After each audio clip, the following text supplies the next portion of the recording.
everybody. Today I'm asking Wallis, my bestie, the most common transphobic questions. My name is Lucy and my pronouns are she, her, and I'm really nervous about this video. My name is Wallis, my pronouns are they, them, and I'm about to get annihilated by Lucy. Yeah. So the point is that you have to answer the question still. Okay. First question, what is your real gender? You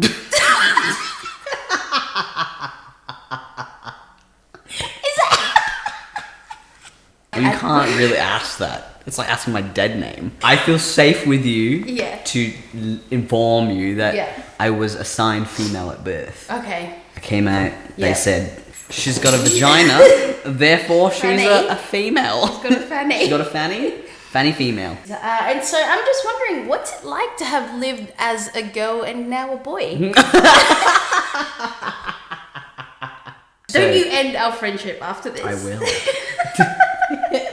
I don't exist as a male or a boy, as you asked. Oh, sorry. I guess what we need to break down in this conversation is our ideas of gender, right? So you look at me and you think boy? Yeah.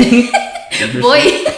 And so that's the effects of testosterone comes the hair, the deepening of the voice. Not in this case, but you know, some people become more muscular.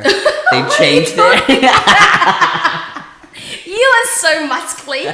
I'm gonna pop up photos of you being so muscly in this edit. Can't wait. So a lot of people associate those things, attributes to male or boy in your case. And so living as a non-binary trans person, you're trying to exist and break away from those binaries and ideas and the constructs of what people put on you. So though I look a certain way, I'm trying to break down those ideologies of what that means. And so for a stranger, of course, to see me, I don't like to use this term, but a lot of people say I pass as a male. I guess I don't have those opportunities to have these conversations with strangers as well. So it's interesting. They just go up to you and they're like, hey man. Hey man. What's it like? You know, I don't get those second glances in the male bathroom, which is interesting. You get to like hock up your lungs now in public and no one just says it. I was out the other day and there was a guy who was like indoors. Like he was indoors and there was a carpet. And like, look, it wasn't like the bougiest of places out there. But you know, he literally was like inside on the carpet. He kept walking and there was so many people that saw him and no one said anything. Oh wow. Yeah, I guess that's it. I guess you don't do that. Okay, that's like so how I would behave. You pass so well. You don't look like a girl. How do you do it? How do I do what? How do you do it? How do I do what? How do you do it so well? Like you don't look like a girl. I guess it's just luck of genetics and how you respond to hormone replacement therapy. For me, I was quite a hairy person. That's just genetics. Unfortunately, in an older life, I conformed to what society expected of me as someone living as a female. And so I did get laser therapy. I had the hair removed from my body because I thought that's what I should have done. And so I can't grow a mustache. And that's, what do you mean? I see a mustache right here. It's a faint crustache. Oh my god. Okay. Now you know I love you. Go. And you know this isn't how I feel. I'm just representing the masses. I'm gonna vomit on you. Okay. Yep. How do you feel about this statement? Okay. Oh, you were so pretty. I was so pretty? You were so pretty. And you know, I kind of like, I'll always remember you as back then, Wallis, you know, because I knew you back then. Okay, let's break it down. What are you saying? You're saying that I used to be pretty. You used to be pretty. But I'm no longer pretty. First of all. Am I no longer pretty? Yeah. How do I feel about that statement? I mean, that's fine. You were so pretty, and I will always remember you as the Wallis back then. There's a part of me that's always going to remember the old you, and that's like really attached to the old you know? Yeah. So like, yes, one, you were so pretty, but also I'm just always going to remember you as that. Mm-hmm. Interesting. Okay. Yeah. Again, I can only speak to my own experience. Yeah. I think it invalidates a person, me personally, for someone to say, I will always remember, or remember, or be attached, or, you know, feel like you were that person. First of all, I'm not dead. Yeah. So you don't have to remember me in some kind of way. It's like people have such an issue of letting go. Yeah.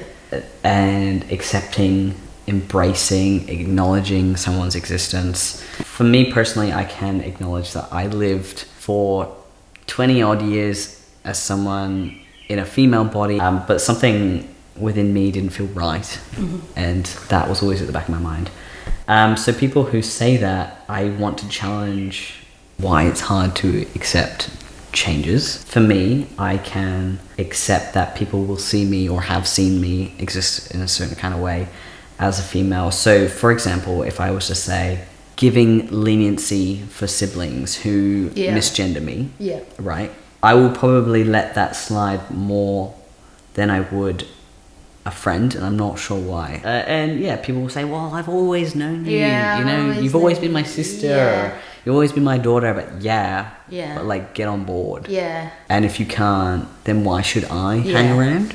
Like, why should I let you, you know, invalidate my existence? Because if you can't get with how I exist now and who you are, literally, then, you know, that's to love someone conditionally. And do I want that around, you know? Is it safe to say that within, you know, like someone who says, you were so pretty, I'll always be attached to the old you, it's like, it's not your issue, it's their issue. Oh, 100%. A lot of it is their issue. It's their internal issues, and if they can't move on from that, it's on them. You know? If you don't want to get with it. You get with it. Like, why are you so attached to the old you? I was probably an asshole back then. I was an asshole back then. Were you? Yeah. I'm gonna put up a photo of us like me just like clipped and like being a boy. With the slit. With the eyebrow slit. And I think a lot of people, whether they transition or whether they just grow up, are on their journey. And we were all figuring it out. Next question. Correct. Can I see a before pic? No. What more do I need to say about that? Just no. How do you feel about people seeing before pics of you? I mean, there are still some. There's still some photos of me existing before. Sometimes I have a little lol of how far I've come. Should I pop up the prom photo of you? Me and my life. I did my best. Okay, I did my best.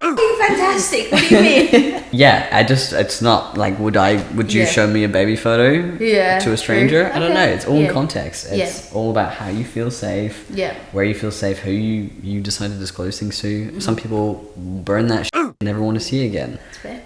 It's like dead names. You just don't bring them up. You don't ask questions. Just don't. Next question before like a last statement. In this point in your life, have you ever thought to yourself, I want to go back to existing as the old Wallis? Existing as a female-bodied person? I think we need to break down like how you perceive me. Not the old me, just me in general. Sorry. But no, I don't regret. No one wakes up and thinks, oh, here's a fun idea.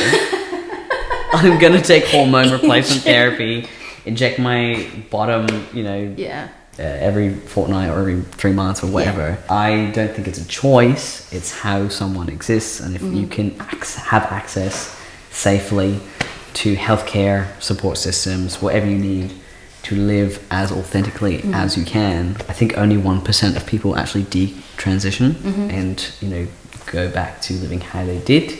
A lot of people use it as propaganda and scare tactics. You know, you've got people in society making laws and trying to ban teens and youths from accessing hormones and things like that. And they use that as a scare tactic, saying, you know, you're going to regret it. A lot of people transition, but they don't. Closing statements or what would you say to people who are innocently just asking you questions about your gender, your journey, and also their understanding of gender living in this society? Okay, I would firstly say mind your own business. If you want to educate yourself, don't turn to the one trans or gender non-conforming person you know to ask these questions. Go away, do the research. Google exists. Again, one person's experience doesn't represent everyone's experience. There's not one way of existing as a trans or gender non-conforming person, so my experience is not going to represent anyone else's. So don't take that as comparison. And why are you asking these questions? Why? Okay, that's gonna wrap us up. Thank you for being part of this video. If you did like this video, please subscribe to this channel, comments below, and I will see you in the next one. Bye.